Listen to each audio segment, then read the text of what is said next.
Hi, this is Kathy Ganatic. On December 4th, we're going to have a full moon in the sign of Gemini that may find you at a crossroads, a decision point around whatever part of your chart the sign Gemini falls. And that depends on your rising sign. So we'll talk about that at the end of the video. If you stick around, I'll go through each of the rising signs and talk about the area of your life this decision point or inflection point might happen. Of course, all the lunations, they affect different people differently depending on whether or not you have points or planets near the full moon or in mutable signs, which is where the full moon falls. This lunation might impact you in a bigger way. So there's a lot to talk about with this particular full moon. I hope you enjoy the video. If you do, like and subscribe. I'm trying to grow my channel right now, and I really appreciate that. So let's talk about what a full moon is first off, and then we'll talk about the sign of Gemini and that meaning. So a full moon happens when the moon is exactly opposite the sun. So the sun is lighting it up fully. So you have this cycle at the new moon where the moon is dark and a seed is planted, something new that's going to unfold over the next month or the next 27-month period. I talked about those 27-month period moon cycles in my last video. I'll drop a link to that if you'd like to know more. But in general, we plant a seed of something new that might come into our life at the new moon, and then we maybe get some clarity or illumination around that idea at the full moon. At our new moon, which happened on November 20th, it was in Scorpio, exactly opposite Uranus. There was this intense kite energy, and it was also Cazimi Mercury. That's a lot of astro talk, but basically the new moon was this possibility of some deep insight or sudden shakeup. And now at the full moon, we're reaching this point where maybe we have to make a choice around that energy. And the full moon falls in Gemini. So that's the part of your chart that's going to be lit up for this inflection point or this decision. When we look at the sign of Gemini, it is an air sign. So it's about the mental. It has to do with, it's relational, but it's relational in the way that we share communication or ideas. Air signs are observational as well, and they have to do with ideas. Gemini is ruled by Mercury, the god of communication. And Mercury is this really swift planet that likes to play tricks and is double bodied, and it's a hermaphrodite. So there's something about the Gemini energy in general. If you have a lot of Gemini energy in your chart, you might like to play games, play tricks on other people, be witty, like information gathering and putting information out in the world. And this also relates to the mutable nature of Mercury. It's a Gemini. It's a double bodied sign. It's got a flexibility about it. So Gemini is fast and furious communication and a fast mind. And then if we look at the tarot card that's associated with this part of the zodiac, the full moon falls in the second 10 degrees of Gemini, and every 10 degrees of the zodiac is associated with the tarot card. Here we have the Nine of Swords. It's really illustrative of the energy of this part of the zodiac. It's a mixture. We see here a person in bed. They've been perhaps awoken in the middle of the night by a nightmare, and we see the swords overhead. The swords and always have to do with air or mental energy. So you get the sense that maybe they're perseverating over a problem, something that's come up for them. At the same time, we have that beautiful blanket of roses covering them. That represents in part the fact that this part of the zodiac, Gemini 2, is ruled by Venus as well as Mars. Those are the decanic rulers. Venus brings a receptive, relational love energy to this part of the zodiac. And we find that people that have their rising degrees in this part of the zodiac, they can be really witty and funny. And also maybe have had some mental distress in their life, but then take that mental distress and turn it into art. Use that Venusian capacity to create art to Develop a connection with other people around some of that stressful mental energy. Two examples are Drew Barrymore and Mindy Kaling. Mindy Kaling, the comedian. I'll drop a link to the video I created about Gemini too, if you want to take a deeper dive. So I say all of that in part because as much as this full moon may bring a little bit of mental distress and trying to figure things out, mental energy moving really quickly. It also brings the potential for us to take all of that energy and integrate it in this really lovely way. So keep that Venusian energy in the back of your mind as you contemplate how you might reflect on this full moon energy. Then we can look at the chart. In addition to the full moon falling in Gemini, we've got some interesting energy in the chart itself that fleshes it out a little bit more. And that's what I was talking about at the beginning of the video when I said it might be a choice point or a decision point for you, where around the topic area of the chart where Gemini falls for you.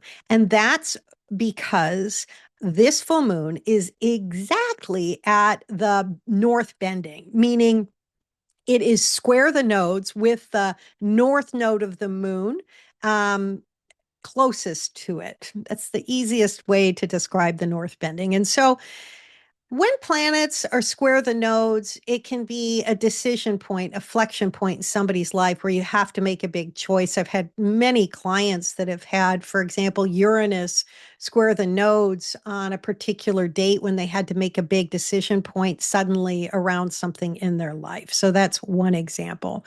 Here it's the moon, so it's something about our emotions, perhaps even our body, right? Or, moon can also represent mom. So there's a lot of symbolic energy around each of the planets. We have to open it up and reflect on it ourselves for what this particular inflection point or decision point is going to be for us. But with the moon at the north bending, it can be a decision that moves you toward that north node in Pisces, which is about growth, openness, and imagination. And you may be being asked to let go around the Virgo part of your chart. Virgo is an earth sign that can veer toward perfectionism. It wants to make everything perfect. It likes to improve things in life. But the South Node is asking us to let go, maybe in that part of our life right now. In addition to the idea that there may be a decision point for you, the decision could be tense or it might be a little bit more difficult given the fact that the two more difficult planets in the chart, Mars and Saturn, are intense aspects, meaning difficult aspects to the full moon. Mars is opposite. Oppositions require us to maybe have conflict with another person, right? If it's directly opposite us.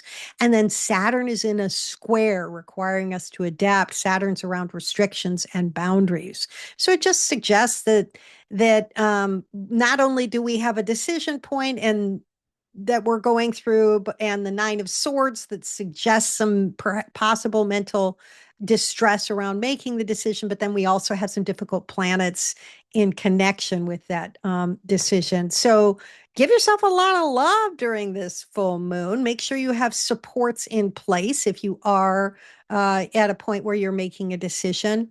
And also understand that this full moon might not even impact you. It really depends on where it falls in your chart. If it connects to a point or planet in your chart, or if your rising sign is a mutable sign, that means the full moon, which is in a mutable sign, will be an intense aspect to who you are. And it's also, if your rising sign's a mutable sign, it means the full moon's going to fall in the first, fourth, seventh, or 10th houses, and those are the stronger houses. So that's why it might have a bigger impact on you. So at the full moon, we can always, in preparation for it or the day of, sit and reflect a little bit, be with the energy. It depends on how sensitive you are. But for myself, at the full and the new moon, oftentimes I'll have a difficult time sleeping at night because it's just the energy is up for me. And so if you're someone like that, spending a little bit more time in reflection and quiet time, and again, doing anything you can to help support your body because the moon represents the body, right? And getting grounded and supported by the earth can be helpful. And of course, also expressing gratitude for any lessons that you may have learned since that new moon. That new moon was intense for me. It fell right on my ascendant degree. So it was really a big experience, and I'm kind of still integrating it. So that's what the full moon's going to do. It's going to help us integrate some of that energy from the new moon. So then let's finish off by talking about the part of your life that might be impacted by this full moon. If you're a Gemini rising, this full moon is going to fall in your first house of who you are. So the decision point might have to do with if you're thinking about expanding, because the North Node is that idea of expansion or taking some new risk around um, that Gemini part of your chart. You're at a bending. So it might be something around having to make a choice about your identity, who you identify as. It could also affect the body again, because the first house can have to do with the body itself. If you're a Cancer rising, this full moon is going to fall in your 12th house. Give me 1 second. I'm just looking at that really quickly. Yep, it's going to fall in your 12th house. 12th house is a house with things that have to do that are kind of hidden. It's the background, working in the background. It can have to do with some mental health issues as well sometimes, because it has to do with stuff that maybe we've been avoiding. There's a little bit of darkness. Of also, it can have to do with introversion and spirituality. So those might be the inflection points for you if you're a Cancer rising, making choices about how you are in the world in the background. If you're a Leo rising, it's going to fall in your 11th house. And you may have decision points around how you are in the collective, meaning in groups, friend groups, organizations, if you're a volunteer in some part of your life. It can also have to do with the creative product that you put out in the world, because the fifth house is the house of our creativity individually. The 11th house has to do with creativity in the larger world. So you can think about that if you're an artist or something like that, and you have a decision to make around what you release into the world. If you're a Virgo rising, it's going to fall in your 10th house, the house of career and what you do out in the world. So that might be where the energy falls for you. You may have a decision to make around what path you take if you expand and open yourself to the unknown, which is kind of that Pisces energy of the North Node that we're bringing in here again. Are we going to move into letting go around our any judgment we might have about ourselves and move more fully into taking a risk, maybe to trusting in the area of our life having to do with career. If you're a Libra rising, this is going to impact your ninth house. That's higher education, philosophy, religion. It's the house where the sun has its joy. So it's really about expanding our consciousness. So you might be taking a risk around some new belief system that you're wanting to gain more information about and move into and connect with. If you're a Scorpio rising, this is interesting because I'm a Scorpio rising, and this really has been the area of life that's been coming up for me. Gemini's in your eighth house, and the eighth house is the house of death, the house of karma. It's also the house of intimate relationships, other people's money, things like that. But it can have to do with getting close to people and letting go into the unknown, right? The eighth house can have to do with esoteric topics. So Scorpio risings may be learning how to let go around any perfectionism they have in their Virgo house, which is the 11th house, and opening up toward uh, allowing in compassion and newness. in relationships, in friend groups, right? And moving toward the possibility of intimacy and getting close to people and whatever that might bring up for them. If you're a Sagittarius rising, then the new moon is, or excuse me, the full moon is going to fall into your seventh house of partnerships and could bring a choice point around that area of your life. What are you doing in partnership? How are you opening yourself up and letting go of judgment in your relationships with another person? If you're a Capricorn rising, this full moon will fall in your sixth house.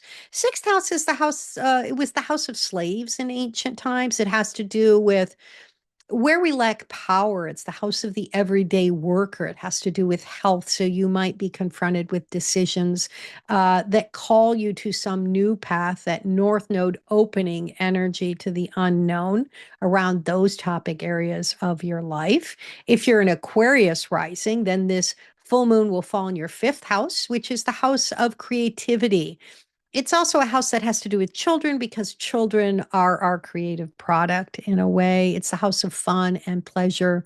So that might be where you have a choice point, a decision to be made about where your next steps are, how to open up to the new in that part of your life.